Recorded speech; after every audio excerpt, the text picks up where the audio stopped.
Terve ystävät ja tervetuloa uuden videon pariin.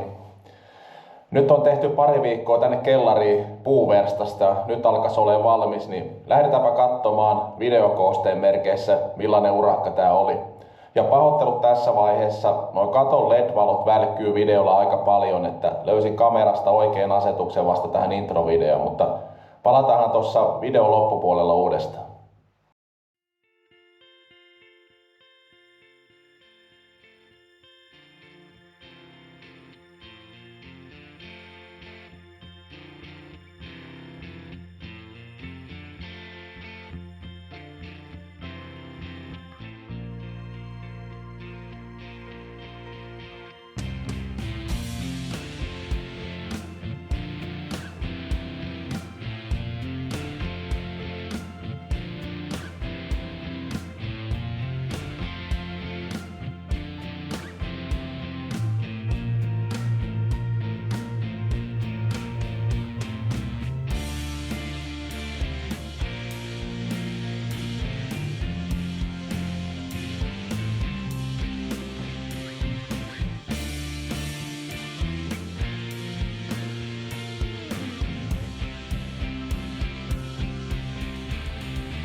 Kyllä on hiton kuumaa homma. On niin ahdas toi porrasaukko, että vaikea saada noita koneita mahtumaan tonne yksin kun tekee. Kuuma tulee. Mut pari isoa konetta vielä olisi. Sitten olisi kaikki kellarissa, pääsee järjestelemään. Jatketaanpa siitä.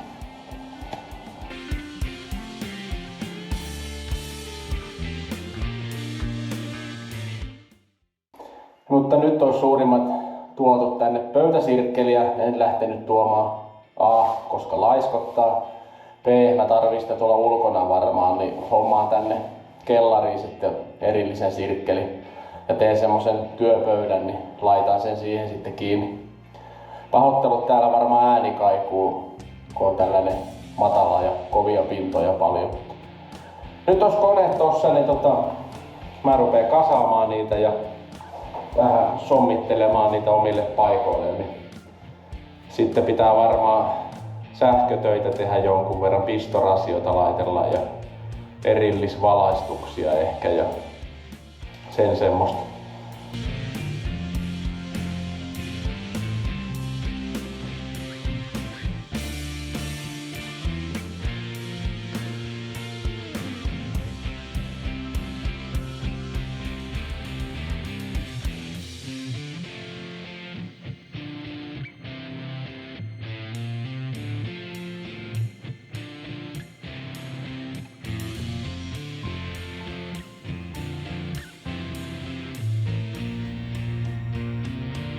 No niin, noi koneet oisut kasassa. Kyllä täällä tila loppuu äkkiä kesken. Siitä ei pääse mihinkään. Yritetään nyt sirkkeliäkään noin lähelle seinää voi jättää, koska siinä on tuo liuku, niin se pitää ottaa. Pitää ottaa noin paljon irti seinästä. Tulee tähän niinku, sitä ei kulmaa voi laittaa. On pakko olla jotenkin tossa. Saha, toi tasohöylä ja sitten toi hiomakone, niin niitä on ruvettava nyt sit sommittelemaan, koska sillain vannessa aina hiomakone tulee ehkä käytetty useimmin, niin ne vois olla sille hyvällä paikalla, että höylä voi sitten olla varmaan jossain sivummalla. Et sen voi ottaa esiin sitten kun höyläilee, mutta nyt tässä tulee kyllä ongelmaksi se pöytäsirkkeli ja sille pitäisi pöytä olla sitten vähän isompi kuin se sirkkelipöytä on, niin vitsi, en tiedä. Menee vähän hankalaksi, eikä voi juurikaan laajentaa tätä tilaa. Toi on tehtävä toi jiirisirkkeli nyt tossa sillain, että no se on silleen niinku kasassa sitten silloin kun ei käytetä, et sitten kun käyttää niin ottaa nuo jalat auki ja vetää sen keskemmin. Ei se muuten tuu tässä toimimaan. Sitten ei mitään, pitää varmaan paperilla vähän suunnitella ja piirtää miten näitä koneita sijoittelee ja tosiaan ne pistorasiat ja tämmöset. Jatketaanpa sille sitten. Oli se Seppahin voimavirtasirkkeli, mikä on tuolla autotallissa, niin liian iso ja kömpelö tänne kellarin pieneen tilaan, niin hommasin tuollaisen Skillin 1340 valovirta pöytäsahan, niin se on vähän kätevämpi kooltaan ja muutenkin monikäyttöisempi tänne ja ehkä vähän tarkempi tommoseen nikkarointihommaan kuin tommonen perinteinen rakennussirkkelityyppinen saha, niin laitetaan tää seuraavaksi kasaan.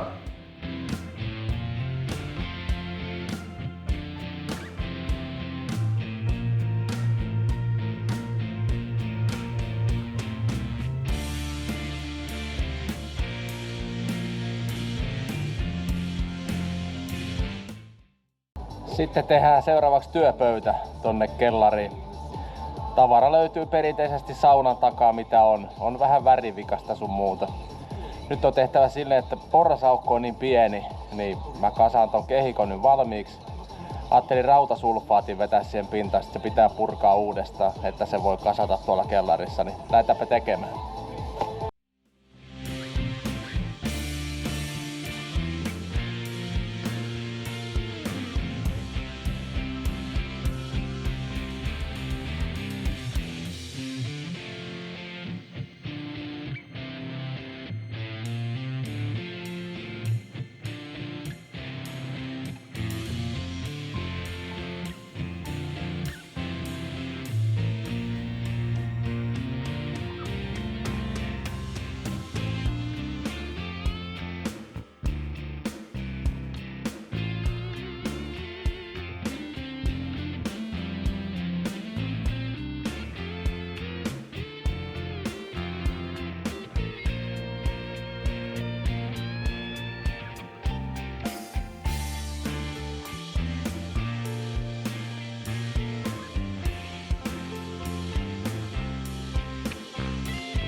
kävi niin hyvä tuuri, että löytyi autotallista tämmönen peltihylly, yksi ylimääräinen. Mulla on 2 siellä verstaan puolella näitä peltihyllyjä, mutta niitä olikin 3 siellä, niin se sattuu mitoiltaan just sopivasti tänne, niin katsotaan saisinko mä se vähän puuhapatenttina kasaan, kun kaikkia alkuperäisiä hyllykannakkeita on, niin tehdään se ihan pulteilla ja muttereilla, niin katsotaan saisiko sen kasaan.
No niin, se oli sellainen urakka se. Nyt alkaisi olla loppuitkuja vaille, niin käydäänpä läpi millainen se nyt on valmis lopputulos sitten tästä lähtien.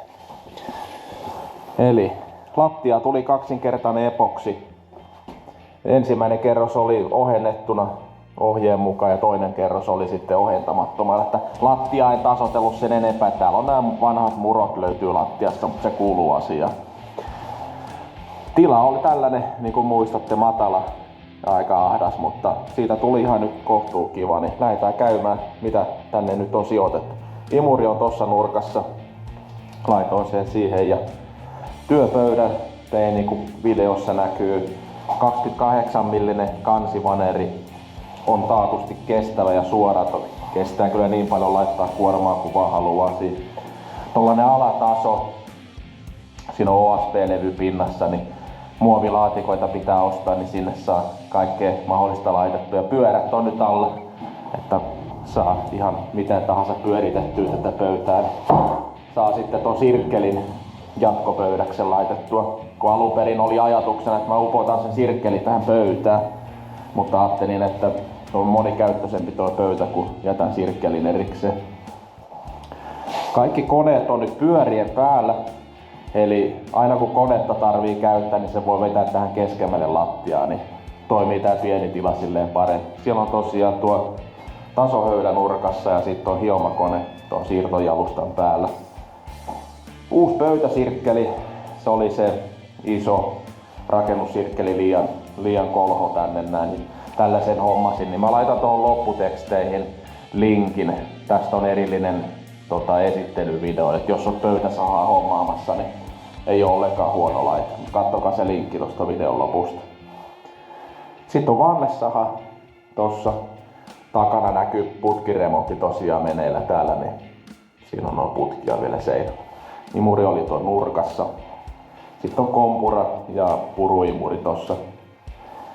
Se peltihylly, minkä kasasin tuossa videolla äsken, niin se oli alun perin ajatus tonne nurkkaan laittaa, mutta tossa on tuo väliovi, niin se ei olisi mahtunut ihan kunnolla aukeamaan, niin siirsin ton hyllyn tonne nurkkaan, että se on parempi tila sille siellä. 60 senttiä syvät hyllyt, niin siihen mahtuu tavaraa kyllä tosi paljon, että pikkasen tietysti tavarat hakee paikkansa vielä, mutta on tilaa säilyttää. Tällainen tästä tuli. Itse on kyllä tosi tyytyväinen. Nyt on hyvä aloittaa kaikenlaiset nikkarointihommat. Et viileähän täällä tietysti kellarissa on, kun tää on maan sisällä ja lämmittämätön tila. Että jonkunlainen sähkölämmitys voisi olla sitten, minkä laittaa päälle sit vähän ennen kuin alkaa tekemään. Niin mulla ei tällä erää ei ole muuta. Kiitos tosi paljon, jos katsoit videon. Laittakaa peukkua, jos siltä tuntuu. Ja ilman muuta kommenttia saa laittaa tulemaan, niin palataan uuden videon merkeissä. Moi!